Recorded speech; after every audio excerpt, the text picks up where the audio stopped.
All right, heroes, greetings and welcome to another edition of our book club. We're going over Covey's 7 Habits of Highly Effective People. You guys know I love this stuff, so let's jump right in. We are on one of my favorite topics ever, and that is Covey's 4 quadrants.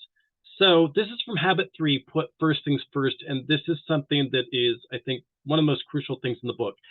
Get used to this drawing. You should be able to draw this in your sleep.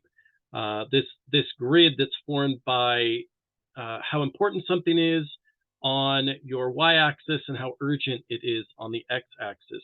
But to really understand it, we need to step back and define what it means to be important and what it means to be urgent. If you don't have a good handle on this, you're going to get lost. So important, very, very clear, and the book goes over this in amazing detail. The importance of something is not somebody else's definition. It is not what your boss thinks is important, or your spouse, or your kids, or your church, or your community group. It is important if it contributes to your long-term goals. So in Morning Hero, if that's part of your yearly goal or your 12-week goal, that is what is important. Urgent, on the other hand, and this also you need to be very clear, is something that must be done immediately, meaning like today at the latest. Some things are, even more urgent. I have to take care of this phone call or this task right now, or something's going to melt down. There's going to be some kind of serious consequence, not like, oh, well, then I'll have to do again tomorrow. So I like to use the analogy of an oil change. Like this literally just happened. My oil change light came on. I have a little yellow light on my dashboard. That looks pretty urgent, right? My car is saying urgent, urgent. I need an oil change. But is that really urgent? So if I don't get my oil change today, is my car going to break down? No, probably not. I know my car. Now, on the other hand, if my tire blew out, that might be urgent because, like, literally, if my tire is blown out, I can't drive. I can't get anywhere. I'm dead in the water. So tire blowout might be urgent, whereas oil change might be not urgent. And then neither of those is going to be important because, yes, even though I could kind of look back and say, like, yeah, technically I need my car to do my stuff and go down this whole road, my car does not immediately contribute to my long-term goals, which right now are being a $1 million producer and having a better body at 40 than I had at 20. So yes, my car is like literally a vehicle to those things, but it's not crucial in those things. All right, let's go back to the quadrants and go through them. So we usually start down here in quadrant 4. This is things that are not important and not urgent. And unfortunately, this is where a lot of people live. This is your trivia, your busy work, mail, phone calls, time wasters. This is where your cell phone is. Let's all be honest. Your cell phone is right here most of the time. I know we want to think our cell phone is very important, but that's probably where your cell phone is. Not important, but urgent. This stuff happens all the time. This is stuff people are throwing on your plate. So interruptions, phone calls, occasionally mail, a lot of meetings where other people will tell you, like, this is urgent, this has to be done right now. Anything pressing, something that's popular that, like everyone's going out for a drink, like you go or you don't, it's happening right now, you can't really put it off. Now, it might not be important going out for a drink or a movie or something, but it's urgent. Like if you don't go right now, you don't go.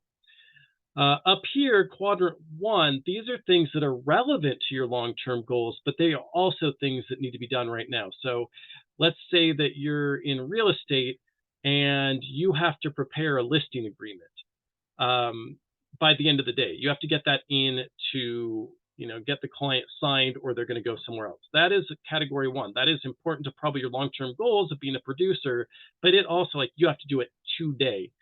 Escrow documents might be there, or, they might be in here. It really depends. I actually I made a video about this for you guys. I had someone in escrow put their quadrant 1 activity onto me, and I dropped everything and I was about to do it, and then I realized, wait a minute, it's their quadrant 1, but it's my quadrant 4. I'm not responsible for it. My side of the escrow will go just fine. They just didn't prepare, and now they're trying to push their schedule on me. And that's what's going to happen a lot on this urgent side of the grid over here, is a lot of times it's other people imposing their own schedule to you. The ultimate goal is to live in here, activities that are not urgent but are important. Prevention, Covey calls it the PPC balance, or I would call it like the investment side. This is where you're filling the tank, building relationships, brainstorming, planning for the week, maybe actually like taking true recreation, true rest and recreation, meditation, working out, any of those type of things. Cold calling, if you're in any kind of sales, that's a quadrant 2 activity. It's not urgent. No one's going to typically, like, it's not a life or death issue, but if you don't make those cold calls, if you don't feed that goose, you're not going to get the golden eggs. So that's the basics of the quadrants. Now, really quickly, what are the results of living in each quadrant? Because they all have their own pluses and minuses. Quadrant 4, not urgent, not important, you're just irresponsible. You're just taking care of things that don't matter, things that aren't urgent. You have no sense of priorities.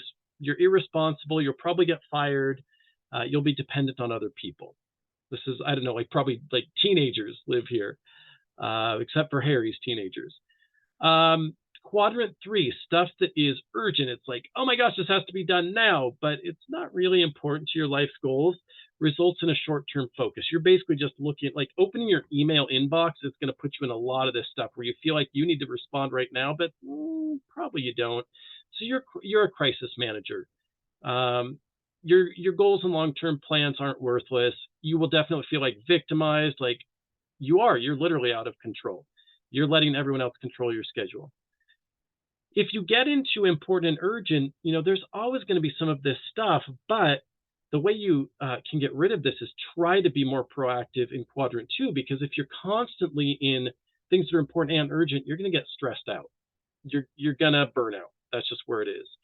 So really, again, you want to get to quadrant 2 where you're working on your vision, your perspective, where you're getting in front of stuff so that it doesn't get into this area over here. All right. So with that said, let's move on to how do we grow quadrant 2? Well, we have a finite box of time. So you notice in here, like I blew up quadrant 2. I want more quadrant 2, but that's not going to work. We can't make more quadrant 2. Our life is defined by that 4x4 grid. We each only have 24 hours in the day.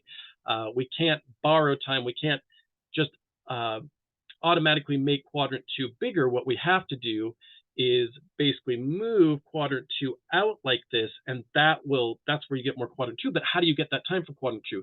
As you can see, it's taking time out of the other quadrants, and especially if you can, you want to try to grow down here on the quadrant 4 stuff.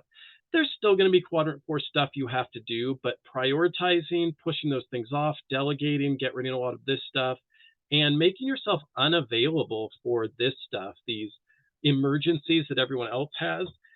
Some really good ways to get out of quadrant 3 is turn off your cell phone and close your email. That's going to make you unavailable, and that will make people less reliant on you to be the person who puts out the fires. And Covey gives a really good example of if somebody comes to you with an emergency, you tell them, okay, I've got all these quadrant 2 activities I'm doing. Which one do you want me to quit doing in order to deal with your emergency? And most of the time that's enough to make people go away. So that's a great way to basically retake your time, is especially quadrants 3 and 4, get rid of those. And then by expanding quadrant 2 and getting ahead of things, that will automatically shrink quadrant 1. So in my last minute here, I want to give you some really quick tips on how to grow quadrant 2. Score each of your tasks, meaning give a quadrant score to each task on your to-do list. What quadrant does it fit into? That's just awareness. No judgment, just being realistic. This is a quadrant 4 activity. I'm going to do it today, but it's quadrant 4. A big one a therapist gave to me 5 years ago, and I can explain this system in detail later, but limit yourself to 5 tasks a day. You only get 5, no matter what. So you have to pick, what are the 5 I'm going to do, and everything else gets pushed to the next day. And then finally, learn to say no, and we just talked about that. Don't be the emergency go-to, and as we've talked about in other sessions, don't say yes to something unless it's a hell yes. It's a hell yes or a no. So if somebody invites you out to something and you're kind of on the fence about it, don't go. If it's not a hell yes, you need to be working in quadrant 2. So I actually use the Covey planner, the 7 Habits planner, which is fantastic. So I guess I'm a shill for them. But this is from just about a month ago. And you'll see I've got my day. We do our zero calendar. I color code mine. We've talked about that and why it lets me see in a glance, like, oh, good, all my red is at the top there. I'm getting my priorities done. So red for me is quadrant 2 tasks. And you'll see here, I score every task. So if I'm planning on getting my oil change done, I'm going to write oil change in here and score it as quadrant 4. It doesn't mean I'm not going to do it. It just means that I see that it's quadrant 4 and I recognize it, and then I limit myself to 5.